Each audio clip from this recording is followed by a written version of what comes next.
0 पर उमेर दऊँ लखावी x बराबर 0 पर 3 કુલંબ વિદ્યુત ભાર મૂકેલ છે। 3 કુલંબ વિદ્યુત ભાર મૂકેલ છે।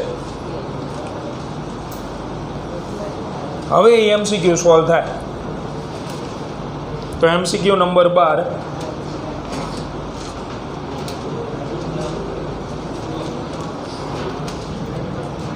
एमा रकम उपरनी उपरनी जे रकम आपेली हती ने एनी रिपीट ज छे x बराबर 1 2 1 પછી 2 પછી 4 પછી 8 એના ઉપર વિદ્યુત ભાર મૂકેલ છે સ્મોલ q એટલે x અક્ષ તો દોરી જ નાખવાની છે।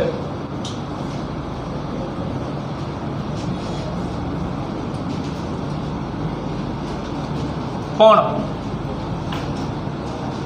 x બરાબર 0 ઉપર આ વખતે વિદ્યુત ભાર મૂકી દીધો x બરાબર 0 પછી x બરાબર 1 પછી બીજું સ્થાન છે 2 પછી 4 અને પછી 8 આવા સ્થાનોએ બીજા વિદ્યુત ભાર મૂકેલા એટલે અહીંયા મૂકેલ છે સ્મોલ q સ્મોલ q એ જે અનંત સુધી મૂકવામાં આવેલ છે બરાબર એ વિદ્યુત ભારો આપણે મૂકેલા છે। લખતા જો 5 વાર અરે લખણ ના પડી આપણે એ લખે એને તો 50 માર્ક આવે તારા 50 10 5 પરીક્ષાના ભેગા કરતા 50 ન થાય આપણે હવે જોઈ હવે જો નો આવે તો હું માર્ક લખવા આપીશ પેપર 5 વારો પેપર 5 વાર લખવા આપીશ ધ્યાન રાખજે। જોવી નહીં અહીંયા તારા બાપાનું રાજ ન ચાલતું અહીંયા જોવી એટલે તારા બાપાનું રાજ હાલે અહીંયા હે તારા બાપાને ફેક્ટરી આવડી તો તું કેમ મારે કરવાનું હે જોવી એટલે શું જોવી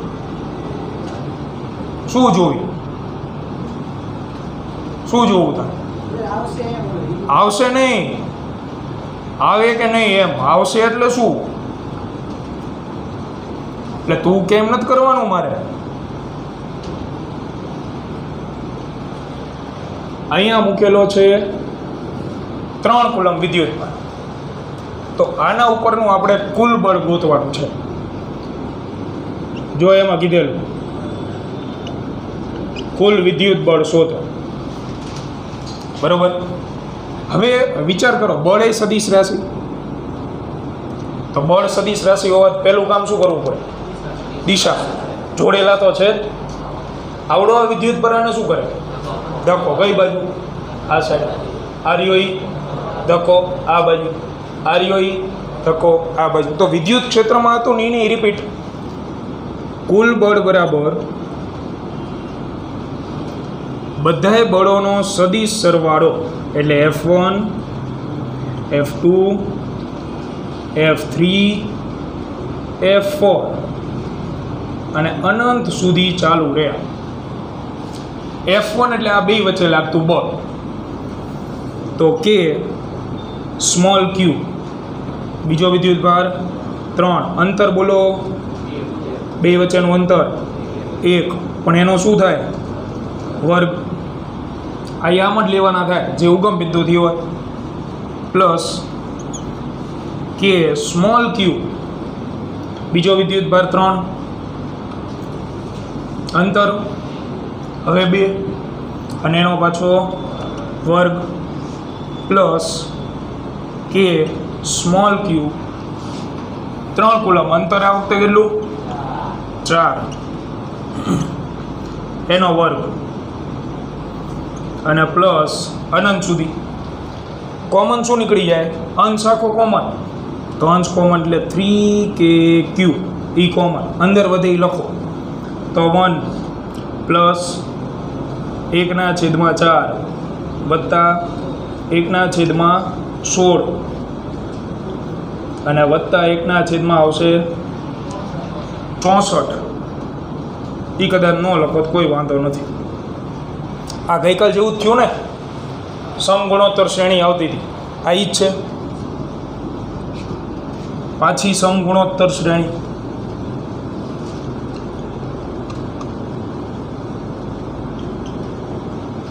તો સમગુણોત્તર શ્રેણીનું સોલ્યુશન શું હતું? એના છેદમાં 1 માઇનસ આર મૂકો 3kq એ એટલે પહેલું પદ છેદમાં 1 માઇનસ ગુણોત્તર કેટલો રહે? બીજું ભાગ્યા પહેલું, બીજો ભાગ્યા પહેલું એટલે 1/4. ઓપ્શન એપ્સિલોન 0 સ્વરૂપમાં છે તો k ની જગ્યાએ મૂકી દઈએ આપણે 1/4πε0 q એમ નામ કૌંસમાં 1 ના છેદમાં લસા લો 4 - 1 3/4 તો 3 q/4πε0 આંશમાં આવતું રહે 4/3 તો ચોગડો ચોગડો ઉડે અને તગડો તગડો ઉડે. જવાબ આવશે q/πε0. એના પછી બે બિંદુવત વિદ્યુતભારો કે ડાઇલેક્ટ્રિક અચળાંક ધરાવતા માધ્યમમાં પડેલા હોય તો લાગતું બળ F છે. જો માધ્યમ દૂર કરવામાં આવે તો બળ કેટલું? તો શોર્ટકટ લખાવેલી જ છે. બોલો, માધ્યમ ઉમેરો તો બળ કેમાં ભાગમાં, માધ્યમ દૂર કરો તો બળ કે ગણો. એટલે માધ્યમ દૂર કરવામાં આવતું હોવાથી વિદ્યુત બળ કે ગણું થાય.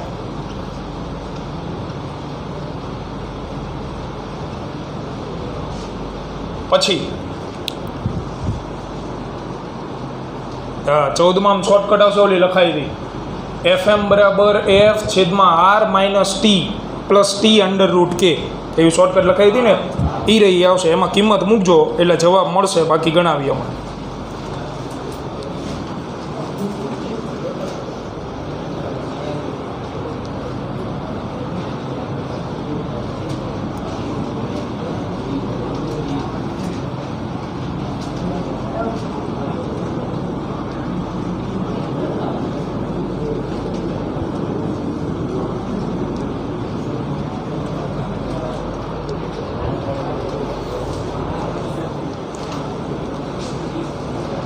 તો 14માં MCQમાં તમે આકૃતિ બનાવો, આકૃતિ ન બનાવો તોય ખબર પડી આવી જોઈએ કે બે વિદ્યુતભાર વચ્ચે એક ડાઇલેક્ટ્રિક માધ્યમ દાખલ કર્યું, પણ એ માધ્યમની જાડાઈ પાછી પાતળી રાખી, ઓછી. કારણ કે બે વિદ્યુતભાર વચ્ચેનું અંતર જુઓ તમે 0.20 છે એટલે 0.2. જ્યારે જે માધ્યમ દાખલ કર્યું ને કે ડાઇલેક્ટ્રિક અચળાંકવાળું, એની જાડાઈ ખાલી 0.08 છે. એટલે બાકીનો જે વિસ્તાર વધ્યો ત્યાં પાછું હોવાનું માધ્યમ. તો આની શોર્ટકટ લખાઈ હતી આપણે, બરાબર. જે હતી FM એટલે ફોર્સ ઇન મીડિયમ માધ્યમ ઇક્વલ ટુ F.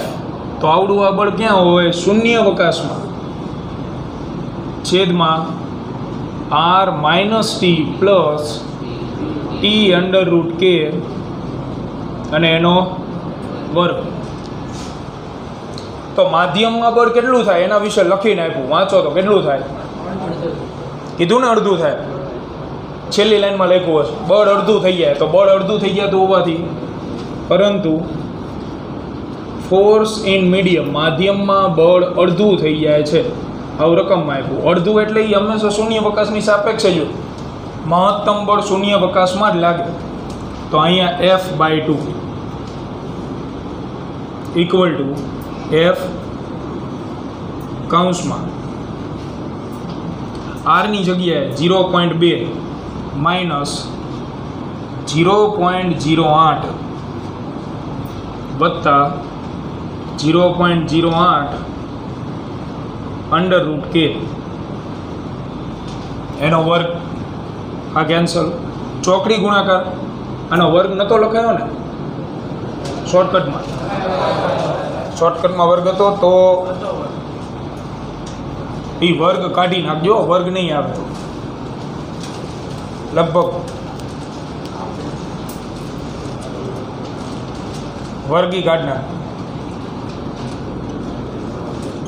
શોર્ટકટની અંદર જો તમને અહીંયા ભૂલથી વર્ગ લખાયો હોય તો વર્ગ દૂર કરજો.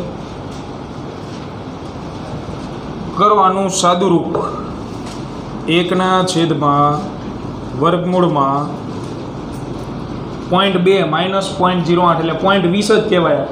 0.20 માંથી 0.08 કાઢો 0.12 વધે વત્તા 0.08 વર્ગમૂળમાં કે કરો ચોકડી ગુણાકાર અને વર્ગ લો એટલે આને અહીં લઈ લો 0.12 વત્તા 0.08 વર્ગમૂળમાં કે ઇક્વલ ટુ 2. તો પહેલાં તો આંકડા અલગ કરી નાખી. આ 0.12 રહ્યું ને એને જમણી બાજુ જવા દો, આને જમણી બાજુ એટલે માઇનસ.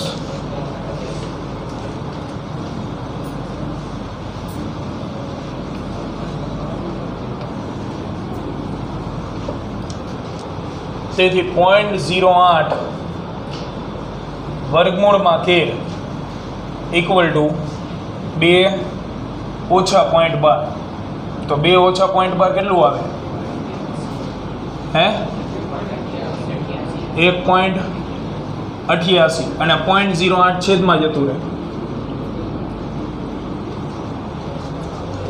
તો 188 ના છેદમાં 8 લખાય ને સીધું.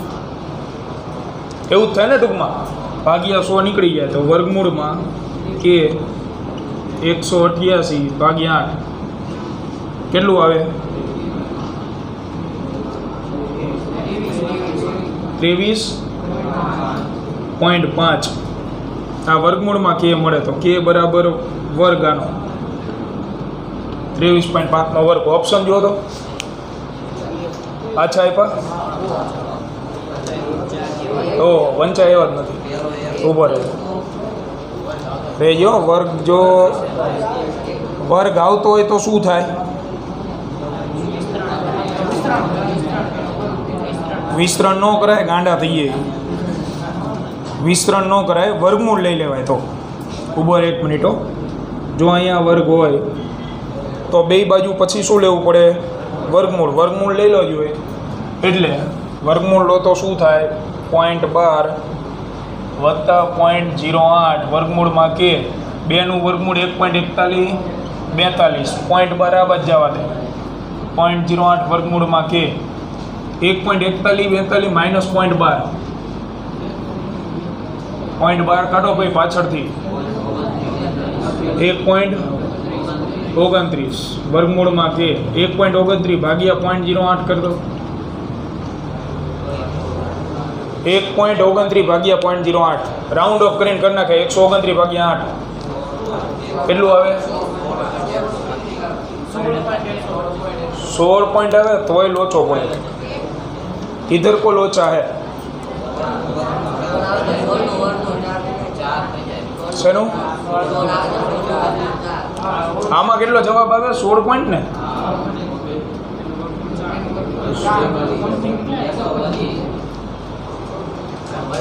તો રૂટ કે બરાબર આવે ને. બે બાજુ તમારે શું કરવો પડે? પાછો વર્ગ કરવો પડે. રકમમાં ક્યાંક તકલીફ છે? શોર્ટકટ આ જ છે. 0.12 આ f/2 એટલે આમાં બીજી કોઈ તકલીફ નથી. 4 જ આવશે. વર્ગ આપેલો હોય તો વર્ગમૂળ કરીએ તો આ પ્રમાણે જ થાય. બીજો કોઈ ફેર નથી પડતો. વિસ્તરણ કરો તો મેળ નથી આવવાનો. બળ અડધું થાય કોની સાપેક્ષે કીધું? રકમમાં જો તો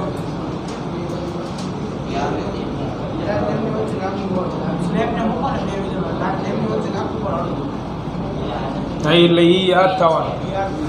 બળ તો આ પ્રમાણે જ અડધું થવાનું. ક્યાંક તકલીફ પડે. આ 0.12 થઈ જાય 0.08. શોર્ટકટમાં તો કંઈ તકલીફ નથી. ગણતરીમાં કંઈ ભૂલ નથી.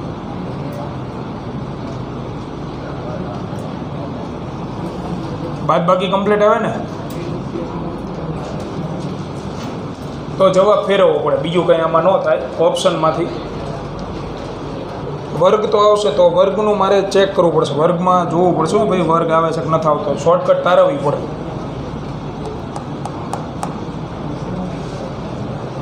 એક જ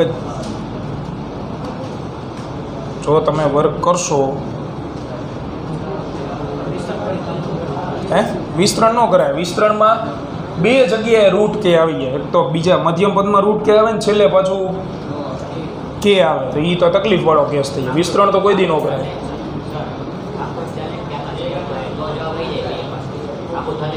આખું તો લેવાય જ નહીં ને, આખું થોડો લે.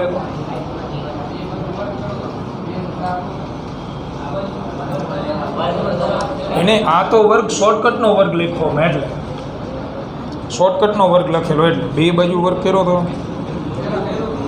આને અગાઉ કરેલો હતો ને અહીંયા 4 તો મોટું આવશે વધારે. 4 માઇનસ .12 કરે તો એ તો વધારે મોટું મળે. 3.88 આવ્યું ને, એ તો આપણે કહે 3.88 ભાગ્યા 0.08.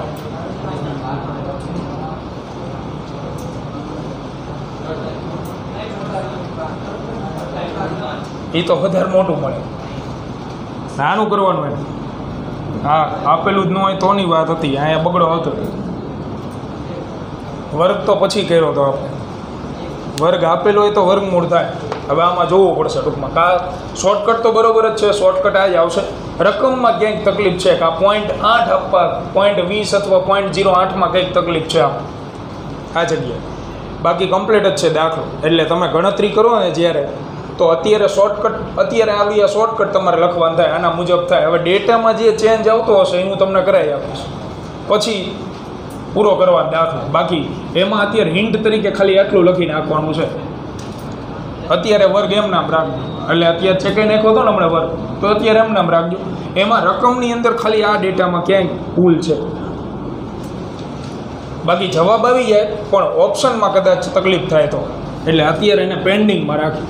હમણાં સોલ્વ આવતીકાલે. અને ફોલો વર્ક આવે તો, ફોલો વર્ક તો હવે ભૂતકાળ થઈ ગયો, આવે તો ફોલો વર્કમાં જ કરી નાખશું આપણે. એના પછીનો જો આની અંદર એક તો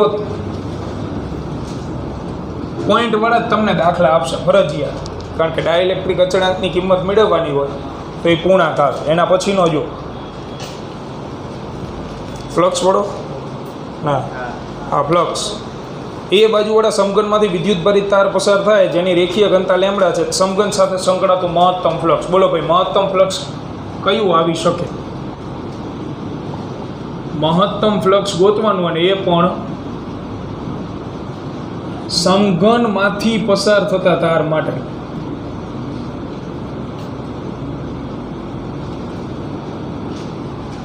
આ સમઘન જ છે, રૂમમાં બેઠા. આમાં તમે તાર પસાર કરો, તમને જ્યાંથી ઈચ્છા પડે ત્યાંથી, પણ તારની લંબાઈ મહત્તમ હોવી જોઈએ, તો જ વિદ્યુતભાર મહત્તમ થાય. કારણ કે જો આમાં પહેલી વસ્તુ ફ્લક્સનું સૂત્ર કયું વાપરવાનું થાય? ફ્લક્સ કોના માટે ગોતવાનું? સમઘન માટે કે તાર માટે? તાર માટે. એટલે E ડોટ એ વાળું ન હાલે, આ જ વાપરવું પડે. કારણ કે લેમડા વાળો તાર કીધો વિદ્યુત ભારિત, અને ઓપ્શન જોઈ લો તમે. ઓપ્શન શેના સ્વરૂપમાં આપ્યા? છેદમાં એપ્સાઇલોન 0 છે ને દરેક ઓપ્શન, એટલે સૂત્ર તો આ જ આવશે. સિગ્મા ક્યુ બોલો કે જેથી મહત્તમ થાય. તો સિગ્મા ક્યુ મહત્તમ થાય એવું કઈ રીતે? સિગ્મા ક્યુ ક્યારે મહત્તમ થઈ શકે? આને સમીકરણ 1 કહી દો. મારે સિગ્મા ક્યુ મેળવવો, એ લેમડાના સ્વરૂપમાં. લેમડા બરાબર પેલા સૂત્ર લો. લેમડા બરાબર સૂત્ર શું હતું? વિદ્યુતભારના છેદમાં લંબાઈ L. તો વિદ્યુતભાર બરાબર શું થઈ જાય? Lambda into L. તો આના ઉપરથી એક માહિતી લખી શકાય કે જો મારે વિદ્યુતભાર મહત્તમ જોતો હોય તો લંબાઈ શું હોવી જોઈએ? આ તો ખડી કરી શકાય એમ નથી, કારણ કે લંબાઈ મહત્તમ હોય તો વિદ્યુતભાર મહત્તમ થાય, અને વિદ્યુતભાર મહત્તમ થાય તો જ ફ્લક્સ શું થાય? મહત્તમ. એટલે જો લંબાઈ મહત્તમ તો વિદ્યુતભાર મહત્તમ, અને તેથી ફ્લક્સ મહત્તમ. આ હકીકત. ક્યુ મહત્તમ જોતો હોય તમારે તો L મહત્તમ કરવું પડે. L મહત્તમ કરો એટલે ક્યુ મહત્તમ, ક્યુ મહત્તમ તો ફ્લક્સ મહત્તમ. તો સમઘનમાંથી એવી રીતે તાર પસાર કરો કે લંબાઈ મેક્સિમમ આવે. ક્યાંથી ક્યાં કરશો બોલો? આ રૂમમાંથી વિકર્ણ. હું આ છેડેથી તારને પસાર કરું અને આ ખૂણામાં બહાર કાઢું તો એ તારની લંબાઈ કેટલી થાય? સમઘનની લંબાઈ એટલી થાય ને L. પછી આ છેડેથી તારને ઓલા ખૂણામાં લઈ જાય આમ ઉપરના, તો એ ઉપરના ચોરસનો વિકર્ણ થયો ને. ચોરસનો વિકર્ણ શું યાદ રાખવાનું કીધો? √2 ગુણ્યા બાજુની લંબાઈ. તો ઓલું એ કરતાં તો મોટું જ થયું ને. બીજી શક્યતા એ મળી. હજી ત્રીજી શક્યતા જે આના કરતાં મોટી. આ ખૂણેથી તમે તાર એન્ટર કરો અને ઓલી બાજુના નીચેના ખૂણેથી બહાર કાઢો. આ વચ્ચે ધારી લો એક ત્રિકોણ, આખા રૂમમાં મોટો ત્રિકોણ મૂકેલ છે આપણે આમ, તો એને કહેવાય સમઘનનો વિકર્ણ. અને સમઘનના વિકર્ણનું માપ યાદ રાખવાનું છે √3 ગુણ્યા બાજુની લંબાઈ. ફરજિયાત દેખાડી દે કઈ રીતે આવે, અને આ બીજા ચેપ્ટરમાં આવશે, ધ્યાન રાખજો. ત્યારે આપણે શીખવાડશું ને યાદ જ રાખી લેવા. તો સમઘનનો વિકર્ણ બનાવી જોજો. આ ખૂણાથી એક બાજુ દોરો અને ઓલા ખૂણા ઉભી ત્રાસી આમ, તો એક વચ્ચે ત્રિકોણ મૂકેલો એવું દેખાય. અહીંયાથી આમ આવડી આ લાઈન અને નીચેની લાઈન. હવે એમાં મારે પાયથાગોરસ લાગુ કરવો હોય તો આનો વર્ગ શું થાય? a² વત્તા આનો વર્ગ શું થાય? તો આ જે લાઈન આવડી આડી લાઈન જશે આ ખૂણાથી લઈને નીચેના ખૂણા, તો આપણે જે ચોરસ ઉપર બેઠા છીએ એનો વિકર્ણ થાય ને. એનું માપ કેટલું હોય? ચોરસના વિકર્ણનું માપ √2a, અને √2a નો પાછો વર્ગ, તો a² વત્તા શું થઈ ગયા? 2a² = b². એ તો વિકર્ણનો શું મળ્યો? વર્ગ મળ્યો. એનું વર્ગમૂળ કાઢો તો સમઘનના વિકર્ણનું માપ યાદ રાખો √3, અને આ ચોરસના કુટુંબમાં મળતી મોટામાં મોટી લંબાઈ. સમઘન એટલે ચોરસ વાળું જ કુટુંબ થયું હોય, બરોબર. એમાં મળતી મોટામાં મોટી લંબાઈ આવડી. આના કરતાં મોટી લંબાઈ આવે તો સમઘનનું મોટામાં મોટું માપ એટલે સમઘનનો વિકર્ણ. તો આપણે એવી જ રીતે તાર પસાર કરવાનો જેથી એની લંબાઈ મહત્તમ થાય. તેથી સમઘનના વિકર્ણમાંથી તાર પસાર થાય તો તેની લંબાઈ મહત્તમ થાય. અને એ લંબાઈ કેટલી થાય મહત્તમ? એટલે √3a. આપણે બાજુની લંબાઈ એ લઈને તો બરાબર, તો એ √3a તમે આમાં મૂકો આ જગ્યાએ તો વિદ્યુત ભાર મળે. તેથી Q બરાબર λ × √3a, અને એને સમીકરણ 1માં મૂકો એટલે જવાબ. જે સમીકરણ નંબર 1માં મૂકતા ઓપ્શનમાં બાજુની લંબાઈ એ આપી, જે સમીકરણ નંબર 1માં મૂકતા. તેથી મહત્તમ ફ્લક્સ બરાબર √3 λ a છેદમાં ε0. આવો જવાબ આવે. તો એક વસ્તુ યાદ રાખી લો, આ મહત્તમ ગોતવા આ મહત્તમ થવું જોઈએ. એ મહત્તમ ગોતવા લંબાઈ શું હોવી જોઈએ? મહત્તમ. તો સીધું જ્યાં એપ્લાય કરી દેવાનું. આ જગ્યાએ સીધું λ × L મૂકી દેવાનું, અને મેક્સિમમ L થતો હોય એની કાઉન્સમાં મૂકી દેવાનું √3, એટલે જવાબ આવી જશે. આ કોઈ દી નહીં બદલે. લંબાઈની વાત છે. સિગ્મા આપેલો હોય એ પ્રમાણે વિચારવું પડે. 16માં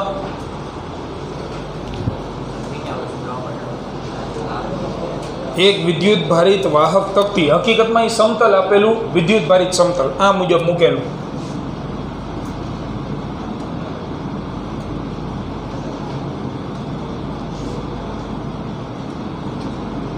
દોરવામાં ભૂલ થઈ ગઈ, એમાં આવી રીતે છે. એટલે આમ મૂકેલું, આમ તમે તમારા સાઈડથી જો લાઈન જ દેખાય સીધી.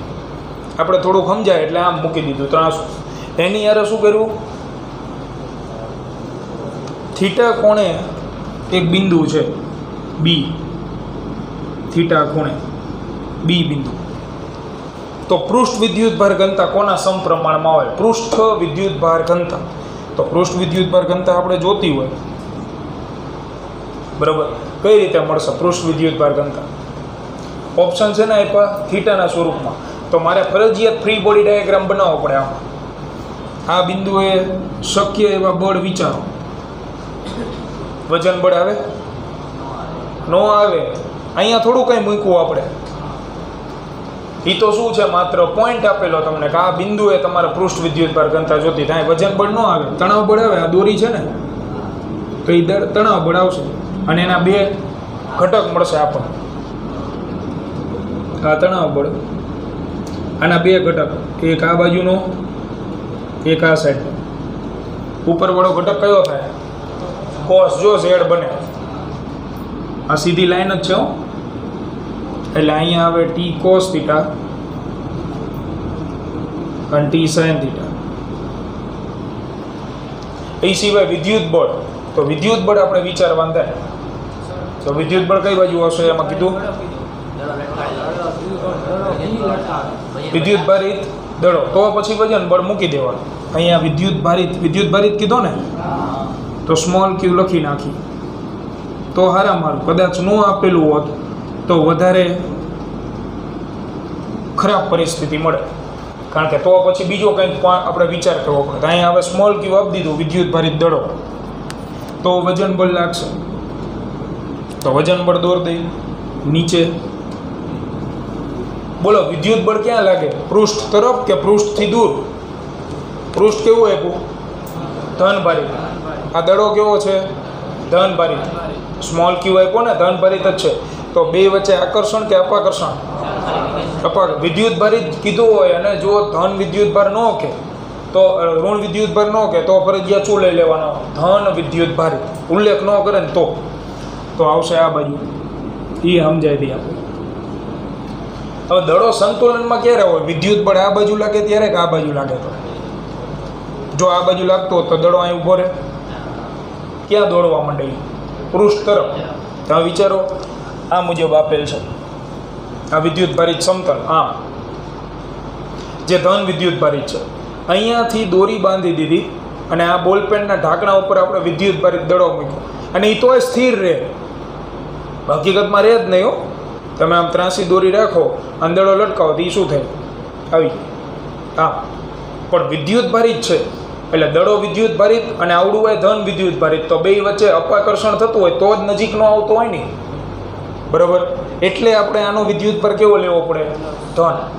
જો તમે માઇનસ લો તો આ દડો રહ્યો એ આકર્ષણના કારણે પૃષ્ઠ ઉપર આવી તો થીટા ખૂણે સંતુલનમાં રહે નહીં, એટલે ધન વિદ્યુત ભારિત. તો આવો મોટો દાખલો આપણે ગણી ગયા હતા સેમ પ્રકારનો. હાલો, કોણ કોને સંતુલનમાં રાખે? ટી સાઇન થીટા બરાબર એફ અને ટી કોસ થીટા એમજી. ગુણોત્તર લઈ લો તો ટી સાઇન થીટા છેદમાં T cos theta equal to એફઈના છેદમાં એમજી. આ ગયું ટેન થીટા. પણ હવે એફઈ બરાબર શું મૂકશો એ કહો, મુખ્ય પ્રશ્ન. એફઈ બરાબર શું આવે? અત્યાર સુધી તો આપણે શું મૂકતા હતું? કે Q1 Q2 અપોન R². આમાં બે બિંદુઓ જ વિદ્યુત ભાર દેખાય નથી. એક છે દરિયો અને એક છે પાણીનું ટીપું. એવી વાત છે. બે વચ્ચે કંઈ કે Q1 Q2 અપોન R² ન લખાય તો શું લખશો? 2k લેમ્બડા અપોન R ન લખાય. થોડો અનંત લંબાઈનો તાર છે. કોણ કોના ક્ષેત્રમાં રહેલું? એનો જવાબ આપો ને. કોણ કોના વિદ્યુત ક્ષેત્રમાં રહેલું? દડો રહ્યો એ સમતલના વિદ્યુત ક્ષેત્રમાં કે સમતલ રહ્યો એ દડાના વિદ્યુત ક્ષેત્રમાં? દડો સમતલના ક્ષેત્રમાં, એટલે આનું ક્ષેત્ર રહ્યું એ આના ઉપર હાવી હોય, વિદ્યુત ક્ષેત્ર આનું મોટું હોય. તો હવે જ્યારે આવી પરિસ્થિતિ આપે, સ્કૂટીનું ટાયર ને ટ્રેક્ટરનું પાછળનું ટાયર, એવી પરિસ્થિતિ આપે તો પછી જેનું ક્ષેત્ર મોટું હોય ને એને ધ્યાનમાં લેવાનું. તો વિદ્યુત ક્ષેત્ર હાજર હોય ત્યારે બળનું કયું સૂત્ર મૂકવી આપણે? વિદ્યુત ક્ષેત્ર હાજર હોય તો QE મૂકવાનું થાય ને, વિદ્યુત ક્ષેત્ર હાજર હોય ત્યારે છેદમાં એમજી. હવે આ કામમાં આવે. વિદ્યુત ક્ષેત્ર 10 સૂત્ર હતા, 10માં કયું લાગવાનું? જેવી રચના. કોનું ક્ષેત્ર મોટું? આનો. અને આ કોણ છે? પૃષ્ઠ અથવા તો સમતલ. બોલો સમતલના વિદ્યુત ક્ષેત્રનું સૂત્ર. Sigma upon 2ε0. Sigma upon 2ε0. એટલે સમતલનું વિદ્યુત ક્ષેત્ર E બરાબર સિગ્મા અપોન 2 એપ્સિલોન 0 મૂકો અહીંયા તો ટેન થીટા બરાબર ક્યુ સિગ્મા અપોન 2 એપ્સિલોન 0 અને છેદમાં mg. આમાંથી આપણે કરતા કોને બનાવવાના થાય? સિગ્માને, કારણ કે પૂછેલું જો પૃષ્ઠ ઘનતા કોના ઉપર આધાર રાખે, એટલે સિગ્માને કરતા બનાવો તો સિગ્મા બરાબર શું આવે? બાકીનું બધું સામે જ આવવા દો. ટેન થીટા mg, બીજું 2 એપ્સિલોન 0 આવે ને, 2 એપ્સિલોન 0 mg ટેન થીટા અને છેદમાં q. આવું થઈ જાય. સિગ્માને હાથે કરતા બનાવજો તો આમાંથી બગડો બદલાય નહીં, એપ્સિલોન 0 ન બદલાય, દળ ન બદલાય, g ન બદલાય, q એટલે તો દડાનો વિદ્યુત ભાર છે એ ન બદલાય. તો બધું અચળ. તો સિગ્મા કોના ઉપર આધાર રાખે? ખાલી ટેન થીટા ઉપર. આ જવાબ બરાબર. એટલે આવી પરિસ્થિતિમાં ધ્યાન રાખજો કે Q1 Q2 અપોન R² ન મૂકી દેતા. વિદ્યુત ક્ષેત્ર જેનું આવી હોય એ મૂકવાનું QE, અને વિદ્યુત ક્ષેત્રના 10માંથી સૂત્ર પસંદ કરવાના થાય. બરાબર. E અક્ષ બરાબર 2 kp અપોન R3 અને વિષુવ રેખા એનું આવે kp અપોન R3. તો kp અપોન R3 તો ઉડી જાય, વધે બગડો. 2 જેમ 1 જવાબ આવે. ગુજકેટમાં પૂછાતો 18માની આકૃતિ બનાવજો સરસ મજાની, કારણ કે યામે યામ આપેલા, યામે યામ EJEE નો, કારણ કે એમાં લગભગ 2-3 વખત પૂછાઈ ગયા આવા MCQ જે 18મો છે ને એ પ્રકારના. એમાં આકૃતિ દોરવામાં જ સમય જાય, બાકી સોલ્યુશન તો 2 જ લાઈનનું, માત્ર 2 લાઈન. જેવડી રકમ નથી ને એવડું સોલ્યુશન. સિગ્મા ક્યુ ગોતવાનું થાય ખાલી, પહેલાં આકૃતિ બનાવવી પડે.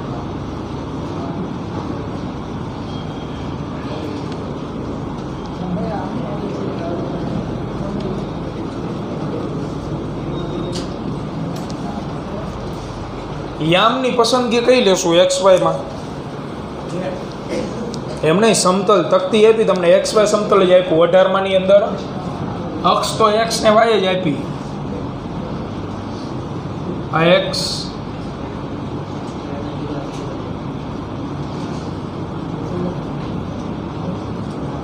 અને Y.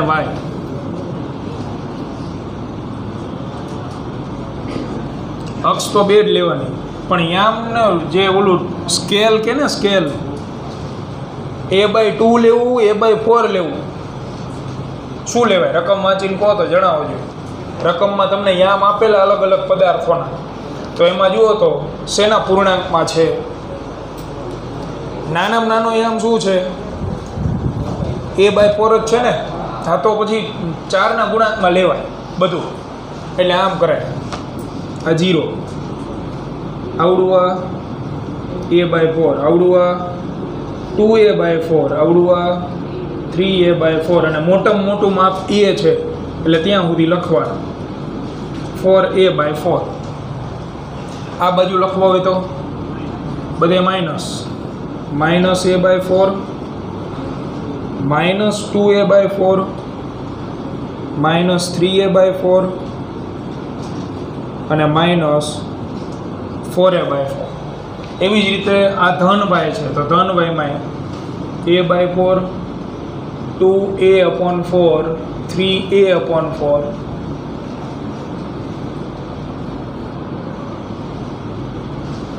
અને 4A/4. એવું ને એવું અહીંયા માઇનસ આવે ને, -A/4 ઋણ y, -2A/4, -3A/4, -4A/4. હવે શાંતિથી યામ વાંચીને ટપકા કરવા માંડીએ આપણે. ચકમક જેવું જ છે. પહેલાં તો A/4 ત્રિજ્યાની એક તકતી, એટલે વર્તુળાકાર છે, નિયમિત છે, પણ એનું કેન્દ્ર ક્યાં એના વિશે વાંચવું પડશે. તેનું કેન્દ્ર આપ્યું જો XY સમતલમાં છે, તેનું કેન્દ્ર -A/2 0 0. બોલો તકતીનું કેન્દ્ર ક્યાં લખવું? પહેલી વસ્તુ તો y અને z એમ શું કહી દીધા? 0 એટલે એક્સિયમ ઉપર છે અને એ એક્સિયમ કેવો પાછો લેવાનો ઋણ -a/2 કીધું ને -a/2 ગોતો આમાં x અક્ષ ઉપર અહીંયા આવે આ -a/2 થયું અહીંયા તકતીનું કેન્દ્ર છે હવે દોરી તકતી જેની ત્રિજ્યા a/4 હોવી જોઈએ આડેધડ નથી દોરવાની તો a/4 હોય ને અહીંયા ટપકા કરી નાખો અને વર્તુળ દોડ નાખો અહીંથી a/4 આવડું આ થાય અહીંથી a/4 આ થાય અહીંથી ઉપર a/4 આ રીવી થાય નીચે a/4 આ થાય આને અનુલક્ષીને તકતી દોરો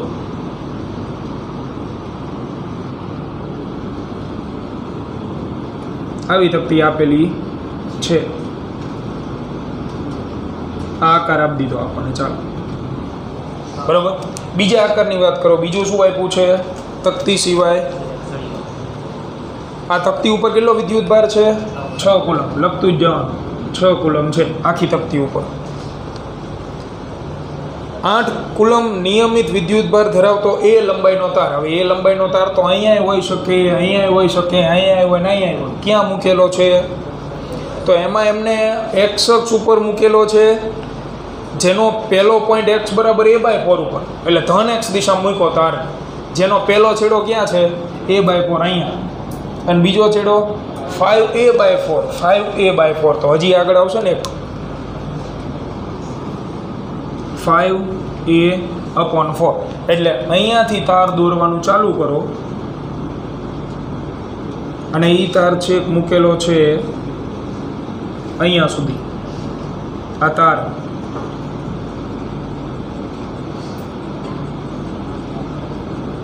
ઉપર કેટલો વિદ્યુત ભાર છે કેટલા કુલમ 8 કુલમ એટલે આના ઉપર 8 કુલમ વિદ્યુત ભાર ત્રીજી રચના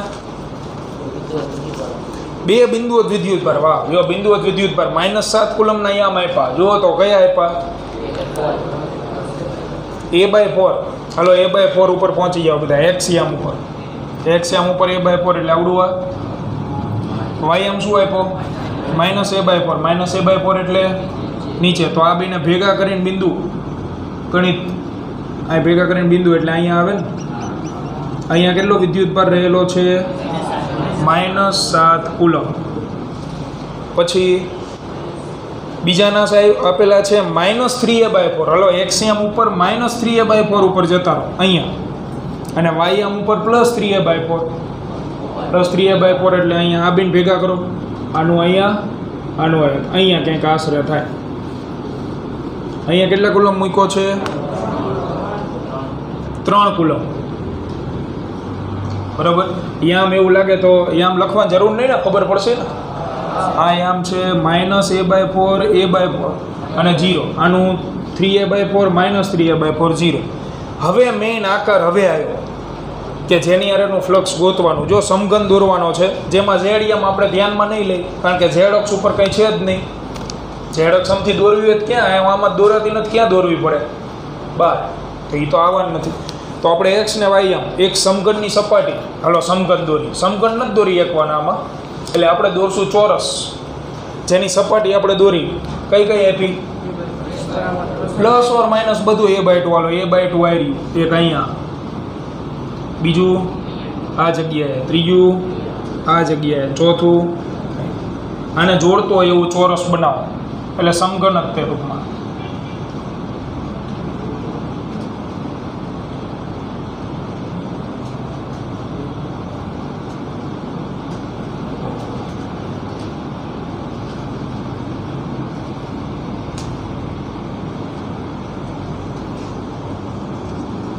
આ બની ગયું સમઘન આની હારેનું ફ્લક્સ ગોતવાનું બોલો આના વડે ટોટલ કેટલો વિદ્યુત ભાર ઘેરાય તો એક તો તકતી અડધી જ ઘેરાય આખી તકતી ઉપર કેટલો વિદ્યુત ભાર છે 6 અડધી ઉપર કેટલો હોય 3 સિગ્મા ક્યુ ની વાત કરું હું સિગ્મા ક્યુ કેટલો થાય 3 કુલમ બીજું આખા તાર ઉપર 8 કુલમ છે તારનો કેટલો ભાગ ઘેરાય છે ચોથો ભાગ જ ઘેરાય જો 4 કટકા કરો 1 2 3 ને 4 ચોથો ભાગ જ ઘેરાય તો ઘેરાતો વિદ્યુત ભાર કેટલો થયો આના 4 ભાગ એટલે +2 કુલમ એ સિવાય બિંદુ હોય આવડો આ ઘેરાય છે હા તો -7 બોલો આ ઘેરાય છે અંદર નથી ઘેરાતો તો આને ધ્યાનમાં લેવાનો નહીં એટલે જવાબ આવશે 3 ને 2 5 -7 -2/ε0 ε0 સ્વરૂપમાં આપ્યા -2/ε0 જો તમે ગણતરી જુઓ આ ગણતરીઓ આ ગણતરી છે આને દોરવામાં જ સમય લાગશે કારણ કે પહેલી વસ્તુ તો આખી રકમ ઉપરથી તમારે સ્કેલ માપ નક્કી કરવું પડશે તમે વિચાર કરો મેં a/2 નું સ્કેલ માપ લીધું હોત તો તમે a/4 ક્યાં દર્શાવે એટલે એક નિયમ રાખવાનો આવા દાખલામાં નાનામાં નાનું સ્કેલ માપ જોઈ લેવાનું નાનામાં નાનું માપ ને મોટામાં મોટું એ હતું અને નાનામાં નાનું a/4 નાનું માપ હોય ને એના સ્કેલ માપ લઈ લેવું અને પછી શાંતિથી આકૃતિ બનાવતી જાવ આ સૌથી મોસ્ટ ફેવરિટ MCQ જે JEE માં આવતા કારણ કે સમય ખાઈ ગયા આને દોરવામાં સમય લાગી જાય તમારે બરોબર દોરી નાખવાનો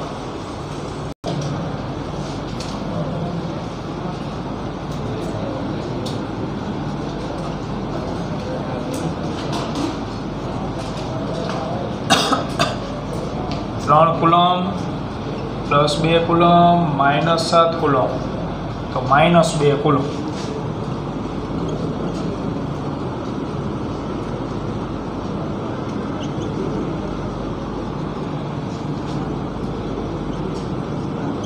-2 ઓપ્શનમાં છે રેડી તો એ જવાબ કરી દે પૂરો